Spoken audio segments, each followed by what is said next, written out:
Bonjour à tous et bienvenue dans 360 où cette semaine je vais donner suite à ma vidéo sur les traps du Dekkan en parlant des traps de manière plus générale. Je vous recommande fortement d'avoir vu la vidéo précédente avant celle-ci. La dernière fois, je vous avais laissé sur cette carte localisant les grandes provinces ignées. Je vais y mettre en avant les familles de traps associées au démantèlement de la Pangée. Et tant que j'y suis, je vais aussi y rajouter quelques exemples de points chauds qui se connectent à des grandes provinces ignées connues. Une relation semble clairement se dessiner. Les structures se connectent. Les traps du sous-continent indien, dont les immenses traps du Dekkan, que j'ai évoqués dans ma dernière vidéo, font partie d'un ensemble plus vaste, qui réunit aussi des traps d'Afrique et d'Antarctique. Le continent presque englouti de Zealandia, dont seuls émergent la Nouvelle-Zélande et la Nouvelle-Calédonie, est séparé de l'Australie par des traps. Quant à l'Atlantique, il semble carrément avoir été ouvert en suivant les pointillés. Les traps sont un des phénomènes qui peuvent former de nouveaux océans. Mais comment des volcans ouvrent-ils des océans? Et pour commencer, pourquoi les traps se produisent-ils? Souvenez-vous de ma vidéo sur la dynamique terrestre. Ou bien, allez la voir parce que on va construire par-dessus aujourd'hui. Le manteau terrestre est parcouru par d'immenses cellules de convection qui transportent la chaleur interne de la planète en direction de la surface. Cette chaleur rayonne ensuite à travers la croûte, irradiant dans l'atmosphère et vers l'espace. Voici une carte de ce flux thermique qui s'échappe de la planète. En rouge, les régions où beaucoup de chaleur s'échappe. En bleu, celles où le flux thermique est plus faible. Et vous remarquerez que rien qu'en visualisant le flux thermique faible, vous reconnaissez vaguement la silhouette familière des continents. Il y a bien des irrégularités, des anomalies, mais globalement, les continents semblent bloquer le flux de chaleur en provenance du manteau. Il faut dire que la croûte océanique, c'est 6 à 8 km de basalte, une roche très dense, alors que la croûte continentale, c'est 30 à 70 km de granit, une roche moins dense. C'est comme de comparer une plaque de métal et un bloc de laine de verre. L'un laisse passer la chaleur, l'autre est plutôt isolant. En caricature un peu. L'analogie qu'on utilise, c'est que la croûte continentale est un énorme couvercle placé sur la casserole d'un manteau surchauffé. Comme la Terre est une sphère en 3 dimensions, l'excès de chaleur peut en théorie migrer latéralement et s'évacuer par des zones moins isolantes. Mais évidemment, quand les continents se réunissent en un groupe important, ou que quelque chose vient perturber cet écoulement latéral du manteau, le couvercle devient vraiment isolant. On pense que c'est là une des origines des traps. Les grandes masses continentales isolent le manteau situé sous elles, l'empêchant de se refroidir correctement par sa convection et sa conduction. Ce manteau commence à surchauffer et d'une manière ou d'une autre, cela participe à sa déstabilisation. Jusqu'à le faire fondre à grande échelle peut-être?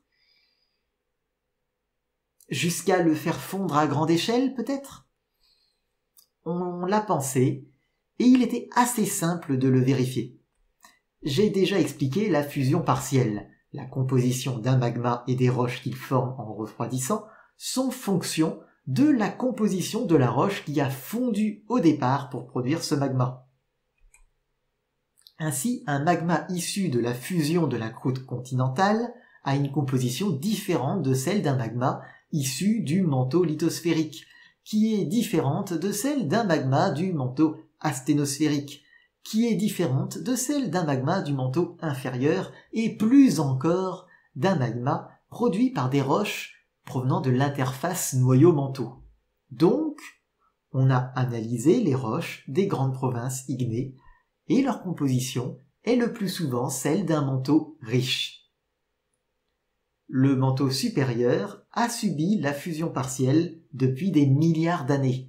Pensez donc que c'est de lui qu'on a extrait une bonne partie de la croûte continentale, mais aussi des croûtes océaniques qui ont existé. Par conséquent, ce manteau superficiel est appauvri en tout un tas d'éléments qui participent normalement à la composition de tout le reste du manteau. Tous ces éléments qui sont partis plus facilement dans le magma lors de la fusion partielle. Si le magma des TRAPS reflète un manteau encore riche en ces éléments, c'est qu'il vient d'un manteau qui n'a pas subi la fusion partielle, ou très peu, un manteau plus profond. D'une manière ou d'une autre, les grandes masses continentales semblent participer à la déstabilisation du manteau profond, aboutissant à la formation de la portion ascendante des cellules de convection.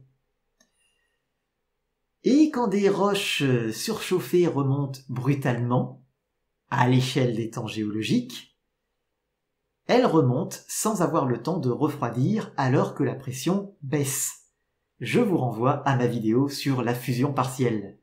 Mais ce n'est pas la seule cause des TRAPS. Les TRAPS se produisent n'importe où et n'importe quand. Ils sont juste beaucoup plus nombreux sous les continents massifs, mais on en a observé ailleurs. Par exemple, l'un d'entre eux s'est produit en plein milieu du Pacifique, créant un plateau magmatique qui est venu s'encastrer entre les deux Amériques, formant l'isthme de Panama. Le point chaud associé, c'est celui des Galapagos. Car justement, passé cet événement initial, une cicatrice de la remontée demeure, un petit couloir d'alimentation en provenance du manteau profond, un point chaud. Et cette cicatrice reste là pendant parfois très longtemps, indépendamment de toute la position de toutes les cellules de convection du manteau aux alentours. Donc, nos TRAPS sont issus de la fusion partielle de roches du manteau profond qui ont été remontées brutalement. Les continents, en empêchant l'évacuation normale de la chaleur terrestre, participent à faire naître ce phénomène. D'un point de vue purement scientifique, c'est très intéressant.